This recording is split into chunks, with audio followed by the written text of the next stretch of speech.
Ready, set, hut. Bonsoir et bienvenue dans Impro et Fumble. Impro et Fumble, c'est votre émission hebdomadaire où nos analystes décortiquent l'actualité de la NFL, la National Football League. Notre équipe d'experts internationaux et francophones, relativement francophones, se retrouve ici chaque semaine pour t'offrir un regard unique sur une sélection de matchs choisis avec les petits oignons, aux petits soins. On prend beaucoup de temps pour le faire bien. Cette semaine, je balance pas, c'est Rémi qui a choisi.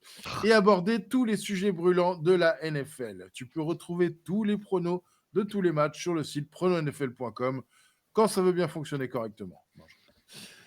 Tu peux jouer avec nous, avec ton équipe, avec tous les gens de la communauté francophone. Voilà. Puisque tu es là, merci de liker la vidéo, t'abonner à la chaîne et laisser un coucou ou un commentaire. Ça fait toujours plaisir. Sans plus attendre, notre équipe d'experts. Il s'appelle maintenant pour s'habiller, puisqu'aujourd'hui c'est plutôt gris bleu marine. Enfin, on est dans le foncé en tout cas. Voilà. Et maintenant, on s'appelle tous avant de s'habiller le matin, c'est quand même la classe. Dans le désordre, je vais vous présenter FMB, notre expert cybernétique. Bonsoir FMB. Bonsoir à tous. Notre expert en CBD, il s'agit de Olivier Rual. Comment ça va? Ça va, toi? Mais c'est normal, il habite le sud. Lui, il est, tu vois, tu vois le nord, tu vois les ch'tis, tu continues et t'arrives chez Rémi. Et encore après. Voilà. Encore plus loin. Au fond à droite, après les ch'tis, c'est chez Rémi. Exactement. Au fond à droite. Rémi. Bonsoir à tous. Voilà, messieurs. Dès qu'il y a des bars où il n'y a plus de picombière, c'est chez Rémi. Voilà. Si tu tombes sur des Français qui ne payent pas beaucoup d'impôts en France, t'es pas loin de chez Rémi. Exactement. Voilà. Exactement. Le premier thème que Rémi a choisi pour vous ce soir, c'est « Et si on parlait des 49ers » Et Rémi, et si on parlait des 49ers? Bah oui. Parce que c'est pas une bonne idée de parler de 49ers.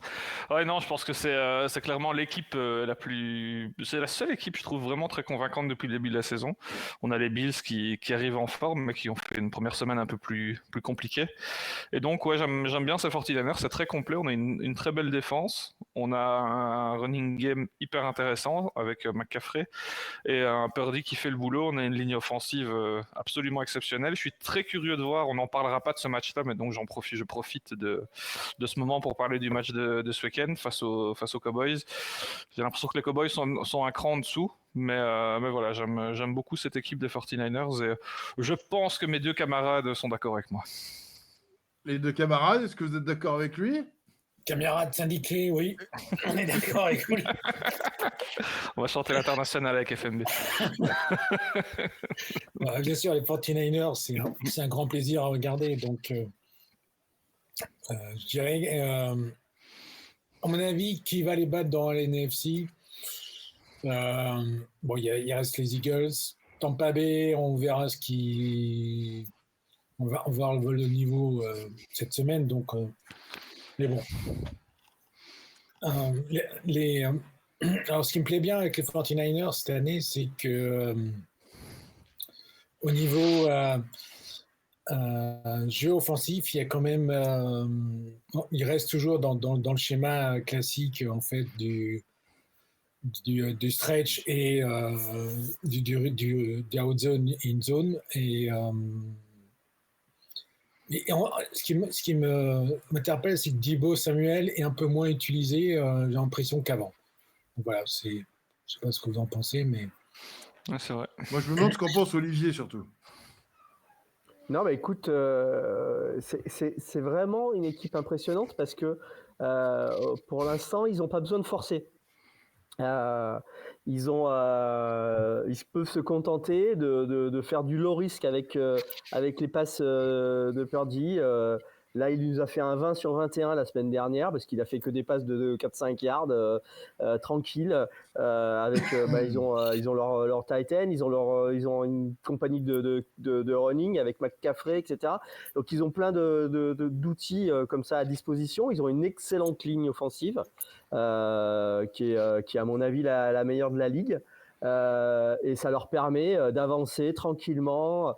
Et franchement, je ne vois pas qui c'est qui va les arrêter là tout de suite. En tout cas, s'ils arrivent à garder cet effectif-là sans grosses blessures et sans gros problèmes, parce que de ce point de vue-là, en attaque, ils n'ont pas besoin de forcer. Et derrière, en défense, bah voilà, ils font les stops quand il faut, ils encaissent pas beaucoup de yards, pas beaucoup de points. Donc aujourd'hui, c'est clairement, comme tu l'as dit, Rémi, c'est l'équipe qui impressionne le plus parce que on a aussi l'impression qu'ils en gardent sous la pédale. Donc on va voir déjà. Bon, si les Cowboys sont dans la forme qu'ils avaient la semaine dernière, ça va être intéressant. S'ils sont dans la forme qu'ils avaient contre les Cards il y a 15 jours, ça va être un massacre. Donc, bon, on va voir, mais effectivement, ça quand même. Si on a des vrais Cowboys, ça va être intéressant de voir un petit peu s'ils sont un petit peu sous pression à un moment. Mais pour l'instant, pour les 49ers, c'est limite trop facile. Ouais, mais je pense que les Cowboys, ça va être un bon test parce que je pense qu'ils sont quand même bons cette année. Et Dak commence à avoir chaud aux fesses, à mon avis. Donc, c'est vraiment cette année qui doit se défoncer. Sinon, Père Jones va le dire, tiens, va voir chez les Jets, il cherche quelqu'un. Donc, on risque d'avoir un beau match comme dans les années 90, je ne sais pas si vous vous rappelez. Oui, très bien. Donc, les gros, chaque année, c'était la finale de la NFC, c'était 49ers Dallas. Donc, c'est intéressant de revenir à cette époque-là où il y a de grosses puissances NFC et de grosses rivalités, donc ça va être sympa. Je pense que c'est un match à pas rater. Bon, il est tard, je crois, c'est lundi soir, non? Ouais, c'est ça, c'est la nuit de dimanche à lundi. Ouais. Ce qui nous amène à notre premier match de la soirée, à savoir le Eagles aux Rams. Olivier, je te laisse la main. Alors écoute, c'est un match qui est un petit peu compliqué à pronostiquer, à voir, parce que c'est des équipes qui sont pas pour l'instant forcément très régulières. Alors les Eagles, ça reste sans doute une des 2 ou 3 meilleures équipes de la conférence. Ils ont montré des belles choses. Ils sont surtout très performants sur tout ce qui est course. C'est une équipe physique puissante, mais qui n'a pas non plus été forcément hyper tranquille. Ils ont eu beaucoup de mal à se débarrasser des Commanders. Ils auraient même probablement dû perdre ce match si les Commanders avaient eu un petit peu de jugeote. Donc c'est pas une équipe régulière encore, c'est en tout cas pas celle qui était en finale et au Super Bowl l'année dernière. Donc il va falloir qu'ils confirment, et ils vont à Los Angeles, une équipe qui elle aussi d'un match à l'autre montre des choses différentes, mais qui je trouve est intéressante. Moi je les avais vus notamment contre les 49ers où ça avait été plutôt un bon match. Même si les 49ers avaient fini par se détacher en fin de match, mais ils avaient résisté un certain temps. Je trouve que c'est une équipe bien. Alors il y a leur petit receveur rookie là qui cartonne en ce moment. C'est pas un match gagné d'avance pour les Eagles comme on pourrait le croire. Parce que y a 2 équipes qui, quand elles tournent bien, sont dans les 4-5 meilleures de la conférence à mon avis. Merci beaucoup, Olivier. Rémi ? Oui, je suis assez d'accord avec ce qui a été dit. J'ai tendance à croire que ça va être un plus beau match qu'annoncé, tout simplement parce qu'on a vu des Rams qui savent se donner. On parle d'un éventuel retour de Cooper Kupp. Il sera forcément pas à 100% cette semaine, mais ce sera intéressant de le voir peut-être sur le terrain. Ça va offrir d'autres possibilités. On sait qu'on n'a pas trop de problèmes au niveau du poste de receveur, mais ça va vraiment commencer à devenir très compliqué à couvrir pour les défenses adverses. On sait que la défense des Eagles a un peu galéré dans certaines rencontres cette année. Elle n'est pas au niveau de l'année précédente. L'attaque non plus au final, mais je pense que l'attaque a réussi à toujours sortir le match qu'il fallait pour gagner. C'est d'ailleurs pour ça qu'ils font partie des 2 seules équipes invaincues. Et les Rams, ce que j'aurais tendance à leur reprocher, c'est que j'ai l'impression qu'ils ont du mal à tenir 4 quarts-temps, de performer pendant 4 quarts-temps. Et bien jouer pendant 3 quarts-temps, ça ne suffit pas toujours en NFL, loin de là. Et donc il faudrait peut-être gagner en régularité à ce niveau-là, que ce soit offensivement, défensivement. Il y a des petits moments à vide, des passages à vide qui font très très mal. Il faudra les éviter, mais malgré tout, ce sera un match intéressant. Je pense qu'on a deux équipes qui sont encore un peu en rodage, j'ai l'impression, et qui disposent quand même de belles attaques. On pourrait voir pas mal de points. Et voilà, beau match en perspective malgré le fait qu'on annonce une victoire facile des Eagles. Je pense pas que ce soit le cas. Voilà, je voulais vous féliciter parce que là, il y a deux d'entre vous ce soir qui avaient essayé de changer de scène derrière eux. C'est quoi? C'est du papier peint? C'est de la moquette qu'il y a sur le mur derrière toi, Rémi? C'est chez moi. D'accord. Ok. Pas serial killer du tout va bien. Tu vois. C'est belge. Mais on peut pas juger, c'est belge. Bah oui, voilà. Attends, par contre, le fauteuil a l'air plus confortable. Là. Je vois du cuir un peu là. C'est parfait. C'est le grand luxe. C'est le grand luxe. Voilà. Bon, lui, on n'a plus besoin de le présenter. Lui, il a un peu honte de son intérieur, donc on le voit pas. FMB, tu as un mot à dire sur le match? Bah oui, quand même. Alors, moi, comme vous le savez, je ne suis pas fan des Eagles. Donc, surtout, mais personne n'est fan des Eagles. Bah si, il y en a malheureusement. J'avais des anciens collègues américains qui étaient fans des Eagles. Et ce qui m'a fait marrer d'ailleurs sur... Moi, j'ai un ami noir et un ami fan des Eagles. Le FMB qui nous explique qu'en fait, ça existe réellement. Ce ne sont pas des avatars dans le stade. Alors, on va dire, attends, mais tu sais, Olivier va te confirmer, mais les fans des Eagles ont mauvaise réputation. Oui, je les connais bien. Je les ai rencontrés au Super Bowl, c'est gentil voilà. Fou. Sauf Gauchette, on aime bien Gauchette. Et pour te dire, sur les, comme je suis sur Facebook, le fan club, enfin le groupe des fans des Miami Dolphins, et il y avait un père de famille qui disait, oui, j'ai le ticket à Philadelphie pour le match contre les Eagles, mais j'ai peur d'y aller avec mon maillot, ma fille elle est jeune, j'ai pas envie de me faire taper dessus et tout. Pauvre gars. Il a raison, faut être prudent. Mais bon, pour revenir au jeu des Eagles, moi je trouve, franchement, moi je trouve assez triste parce qu'il court. Je suis pas fan des QB qui courent en NFL. Et je me pose toujours la question pourquoi les défenses n'essayent pas de ralentir, ou ils essayent de Brown. Parce que si on enlève Brown de l'équation, je trouve qu'il n'y a pas beaucoup de super receveurs côté Eagles. Bon, Rémi hoche de la tête, c'est pas bon signe. Ok. Ce que je vais dire d'autre, c'est que, à mon avis, ça va jouer avec Kelsey dans la ligne face au nose tackle des Kobe Turner des Rams. Et peut-être que Donald aussi va s'y mettre. Donc, je pense que c'est là où j'espère une bonne pression de la D des Rams. Se sont dit, le problème des Rams aussi, c'est que à l'inverse de Philly, c'est que les fans des Rams sont pas assez bruyants et ils sont pas assez nombreux, donc jamais à domicile. Voilà, mais ils existent à domicile. Mais j'ai quand même mis. J'en connais un aussi. Pour Philadelphie de débarquer en force à Los Angeles, donc ils sont moins bruyants. C'est pas comme ça, vu contre les 49ers où le stade est tout rouge, quoi. Ouais, c'est clair. Mais ceci dit, je mets les Rams gagnants. De peu, mais gagnants. C'est ce que j'allais vous demander. FMB met les Rams gagnants. Rémi Eagles, de peu. Hop, et Olivier? Eh bien, je mets les Rams aussi. Génial. Voilà. Rémi ne prend jamais de risque, donc. C'est comme ça qu'on a en tête. Hein. Voilà, tous les pronos ce soir, pronosnfl.com. Non, mais il n'y a pas de fun. On est en retard un peu sur tes copains. Le match suivant, Rémi, pas de risque. Bengals contre Cardinals, je te laisse ouvrir. Ouais, match intéressant dans le sens qu'on se demande ce qui se passe du côté des Bengals.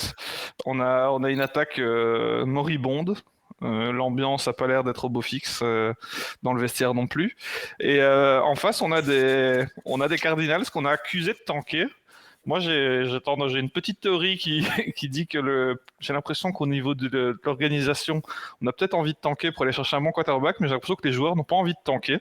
Donc, c'est faible, ça reste faible. Donc ça perd, mais malgré tout, ça résiste.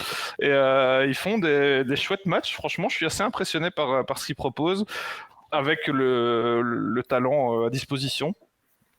Et donc voilà, je pense que c'est un match hyper important pour les Bengals, forcément. On se doute bien que ça va être compliqué pour eux. Ils sont toujours dans le doute. On ne sait pas si la blessure de Burrow continue à le maintenir à un niveau beaucoup plus bas que ce qu'on connaît. Et en face, on a Joshua Dobbs qui, pour moi, fait le boulot. Il me semble qu'il a toujours pas été intercepté depuis le début de la saison. Alors oui, c'est pas un grand quarterback. C'est clair que il dispose pas d'un corps de receveur absolument monstrueux. James Conner est un bon running back sans être exceptionnel. On n'a pas une ligne offensive non plus magique. Donc je trouve ça bien que dans tous leurs matchs au final, ils étaient un petit peu dedans. Et donc voilà. Je pense que ça va être un match intéressant, de gros danger pour les Bengals. Et donc au final, il pourra avoir un peu de tension dans cette rencontre. Merci beaucoup, Rémi. Excusez-moi, je mange une nem. J'espère que ça s'entend pas. Non, du tout. Ça se voit surtout. Ça se voit surtout. Ça se sent. Alors moi, je réponds à la question de Rémi sur Burrow. Alors moi, je veux dire ce qui se passe. Soit le gars il est vraiment blessé, il souffre vraiment, il joue quand même. Docteur Bio. Ou soit parce qu'il gagne plus de 55 millions de dollars. Maintenant, il fait exprès d'être nul. Et que la ligne, il n'a pas fait de cadeau à sa Rolex, il n'aura pas au filet des Rolex, donc ils font ok les gars. Oh pardon. Quel acteur. J'y étais. J'étais à Cincinnati là. C'est pathétique. Et Burrow, il est à 728 yards. 728 yards. 2 TD, 2 interceptions. Ouais, et de l'autre côté, il y a Dobbs qui, mine de rien, il fait un bon job. Il est à 814 yards, donc plus que Burrow. 4 TD et 0 hit. Ouais. Et ça, c'est top. Et malgré tout, j'ai mis les Bengals gagnants. Alors, je ne sais pas pourquoi.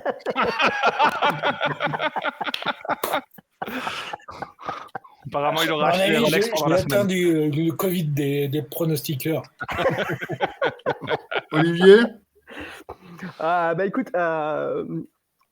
c'est clairement le match qui pourrait faire que les Bengals mettraient une croix quasiment sur leur saison, parce que à 1-4, je les vois mal rebondir.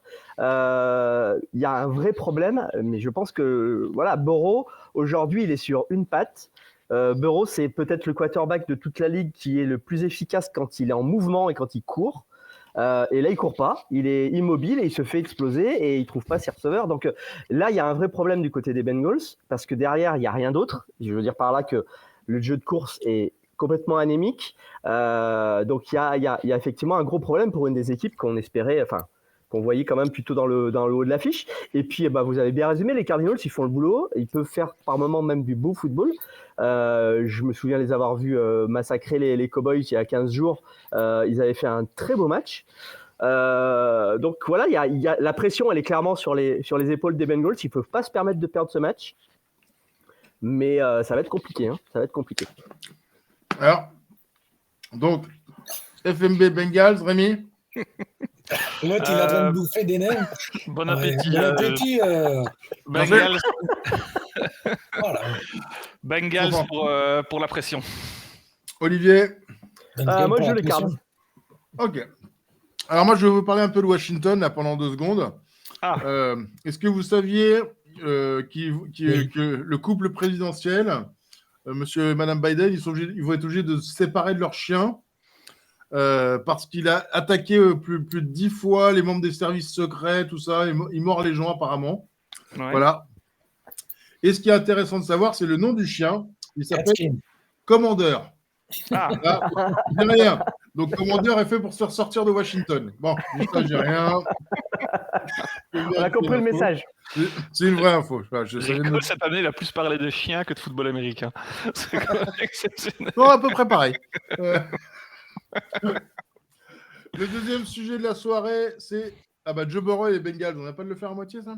Si, on vient de le faire à moitié. Ouais. On a mal organisé cette émission, je voulais vous dire. L'organisateur, il a fait semblant de ne pas être organisé. C'est pas grave, c'est la faute de Rémi. Rémi, Joe Burrow, un mot à dire ou c'est fini ? Écoute, j'espère pour lui que c'est pas fini quand même, mais voilà, ça va être compliqué. Est-ce que c'est pas une meilleure idée au final de le mettre au repos quelques semaines, parce qu'au final il ne fait rien, donc peut-être le reposer, essayer de soigner réellement cette blessure, parce que comme l'a dit Olivier, il n'est pas en capacité de lancer comme il le fait d'habitude. Voilà. Il dispose de bons receveurs. Je pense qu'ils sont relativement en forme aussi. Chase fait le boulot, est libre. Et il n'arrive pas à l'atteindre. Donc je pense qu'il va falloir prendre une décision et le faire jouer pour mettre 3 points, comme ça a été le cas la semaine dernière, comme ça a été le cas en première semaine. Je ne sais pas si c'est réellement très intelligent. Yes. Quelqu'un d'autre à moi à dire? Non, mais je pense que c'est... Voilà, on attend... voilà, je pense que pour les fans des Bengals, il y a clairement une question à se poser sur ce qu'ils veulent faire. Là, s'ils perdent ce match, il va falloir qu'ils fassent quelque chose, c'est évident. Donc, ouais, c'est pas tanker, ça veut dire trouver une autre solution et faire en sorte que Burrow revienne en pleine forme à un moment, quoi. Ok. J'ai trouvé Commandeur, attaque Rico. Commandeur, attaque Rico. J'espère que personne ne va regarder cette émission. Bon, très bien. Allez, tout de suite, la suite. Les Titans contre les Colts. Rémi, on y va. Match très intéressant aussi. On a deux équipes un peu... Bon, les Colts, c'est une belle surprise. Je ne les attendais pas à ce niveau-là. Je ne pensais pas qu'on allait avoir un rookie quarterback à ce niveau. Pour être franc, je pensais qu'il allait bien se planter en cette première saison. Je ne pensais pas du tout qu'il était NFL ready. Il faut savoir reconnaître aussi cette heure, mais là, pour le coup, il a réussi à me faire mentir. Et on a des Colts qui sont aussi toujours dans les matchs, qui sont là, qui sont présents. Offensivement, c'est pas mal. On a un quarterback qui est une double menace. Et un Minshew qui a réussi à le remplacer de bien belle manière aussi. Je pense qu'il y a pas mal d'équipes dans la ligue qui aimeraient bien l'avoir en backup. Et en face, on a des Titans aussi capables de tout et de rien. La semaine passée, ils ont profité de la faiblesse de Burrow, ils l'ont totalement écrasé. On a vu une performance défensive absolument exceptionnelle. Je suis quand même pas convaincu. Je l'ai trouvé un peu plus conquérant l'an dernier, notamment dans le running game. On a toujours King Henry qui est là, mais malgré tout, je pense qu'il y a des plans qui se mettent en place pour pouvoir l'arrêter. Ça commence à devenir possible, entre guillemets. C'est pas simple, mais c'est possible. Et ces deux équipes qui sont tout simplement en course pour une place en playoff, parce que dans cette division, c'est extrêmement ouvert. Et on a toutes les équipes à 2 victoires et 2 défaites. Match très intéressant. Ça va être, à mon avis, peut-être un peu décousu par moment, parce que c'est vrai que c'est des équipes qui peuvent provoquer pas mal de turnovers. On a une défense des Colts qui est capable du meilleur et du pire. On l'a vu encore face aux Rams. Ça a été très mauvais en première mi-temps. En deuxième mi-temps, on se réveille. C'était très impressionnant. On revient à égalité pour se planter lamentablement en prolongation. Mais voilà, c'est un match intéressant entre deux bonnes équipes, je suis peut-être un peu loin, mais deux équipes qui peuvent, je pense, être prétendantes au playoff cette saison pour une 6e ou une 7e place. Ça va pas être simple. Je suis assez d'accord avec FMB qui fait la grimace, mais je vois pas beaucoup d'équipes au final très très bonnes, très performantes. J'en retire 3 ou 4 du lot en AFC, et derrière c'est assez ouvert. Donc c'est typiquement le genre de match qu'ils doivent gagner. Ça va être serré. Je pense qu'on a, au niveau du talent, il y a de quoi faire des deux côtés. Et je suis assez curieux. Je pense qu'au niveau des Titans, il faudra être prudent. Si on arrive à imposer un running game, c'est bon. Si on les force à jouer à la passe, c'est là que ça se complique. Ça, c'est vrai qu'il y a un vrai problème à ce niveau-là. Si on arrive à éviter les turnovers, il y a la place. FMB, pourquoi ces grimaces? Parce que moi, les Titans, ils cachent la misère. Ils vont aller... On va voir le résultat. Là, pour l'instant, la seule bonne victoire qu'ils ont eue, je trouve, c'est face aux Chargers. Et encore, c'est un overtime. Bon, face à Cincinnati, ils les ont écrasés, mais je pense que Cincinnati, on va encore le revoir ce week-end, si on la ramasse aussi. Et ils cachent la misère parce que Rémi a commencé à soulever le capot et en disant à la passe, c'est pas terrible. À mon avis, Tannehill, le pauvre, je pense que là, il n'est pas loin d'une retraite forcée parce que commencer la saison à 2 TD et à 4 interceptions et surtout 780 yards et puis en match, il prend vraiment des mauvaises décisions. J'ai l'impression de le revoir à ses débuts à Miami. Donc, et pourtant à Miami, il faisait bonne figure, mais là, il fait mauvaise figure. Et en face, on a les Colts qui, mine de rien, que ce soit avec Richardson ou Minshew, ils assurent. Et ils ont quand même 2 belles victoires, je trouve, à Houston. Et maintenant, au départ, on nous disait, ouais, ils ont gagné à Houston. Mais Houston, je pense, est un candidat beaucoup plus sérieux pour moi que les Titans. Donc Rémi prend ça. Bim. Et ils ont quand même battu Baltimore. Ah, Baltimore, messieurs, dames. Hein, donc les Colts, c'est du sérieux. Et depuis que l'ami Olivier est parti, là, des Colts, ça va mieux. Olivier, qu'est-ce que t'en penses? Oui, alors il y a mon ami Frank Reich qui est parti. Effectivement, ça va peut-être un petit peu mieux coaching. Et puis par contre, il y en a un autre qui est arrivé aux Colts. C'est notre ancien running back, notre ami Moss, qui joue au Bills Moss, avant, fait le boulot. qui fait une très jolie Très bon début de jolie saison. Ouais. Et pour le coup, c'est vrai que les Colts, c'est pas spectaculaire, mais c'est toujours dangereux. Alors après, ils auraient peut-être intérêt à faire jouer Minshew parce que je pense qu'il est potentiellement aujourd'hui meilleur que Richardson et que peut-être s'ils insistent avec Richardson, ça finira peut-être pour leur coûter la place en playoff. Mais bon, c'est aussi jouer l'avenir en faisant jouer Richardson, donc pourquoi pas. Mais c'est vrai que cette division, elle est complètement dingue parce que tout le monde est moyen et ça va se jouer à pas grand-chose à mon avis, donc on verra ce qu'il en est. Par contre, je suis assez d'accord avec toi sur les Titans. Pour moi, les Titans, c'est une équipe qui est en déclin. Voilà. Ouais. Tannehill, il est au bout, quoi. Et Henry, bah voilà, Henry, à force de tirer dessus, ben voilà, il a tellement tiré cette équipe pendant des années qu'au bout d'un moment, ça fonctionne plus et c'est assez logique. Donc, pour moi, c'est une équipe en déclin qui reste dangereuse parce que ils ont quand même une bonne défense, mais voilà, c'est plus les Titans d'il y a 2-3 ans, quoi. C'est évident. Donc, vos pronos, messieurs? Bon appétit. Moi, je joue les Colts, on a dit, c'est pas clair. À Indianapolis, pour le coup, voilà, mais ça va être serré, je pense. Ça va faire plaisir à FMB, mais je vais prendre les Titans. Tu vas t'en mordre les doigts. Tu verras lundi, tu t'en mordras les doigts. Pour une fois, je prends des risques. Dimanche, il va nous appeler. Oh, les gars, j'aurais dû... On peut pas tout avoir, on peut pas dire qu'il a joué safe et après lui reprocher de prendre des risques. Hein. C'est vrai que c'est un peu plus compliqué. Ouais, il a pris des risques. Dernier match de la saison, on ne peut pas passer une soirée de prono NFL sans en parler. Les Jets, de la soirée. Les Jets contre les Broncos. Oh, c'est moi, on parle tout le temps des Jets ici. Ouais. Il y a peut-être quelqu'un qui nous met ça dans la tête, je sais pas qui. C'est lui. Il est pas là, mais j'entends une voix. Non, même quand il est pas là, c'est lui, on parle des Jets. Quoi, mais il est là. Il est là. Comment dire? FMB, tu veux ouvrir là-dessus? Scooby. Les Jets vont perdre. Tiens. Bah oui, les Jets. Alors, je suis seul contre le monde entier là parce que j'ai mis Denver. Alors, pourquoi j'ai mis Denver? Parce que quand même côté Denver, même s'ils ont pris une raclée par mon équipe préférée, ils ont quand même collé 300 yards. Donc côté offense, ça des fois ça clique bien. Russell fait le bon job et surtout derrière il y a un cerveau qui est Sean Payton. Donc je pense qu'il va étudier son plan de match et ça va être intéressant parce que là il y a deux bons corners de chaque côté, donc il n'y a pas de Surtain d'un côté et puis Sauce Gardner de l'autre. Mais c'est tout le match, je pense, va dépendre de Pat Surtain. Surtout, pourquoi? Parce qu'il va se retrouver face à Wilson normalement, le receveur, hein, pas le lanceur. Et pour ceux qui suivent, comme Rémi.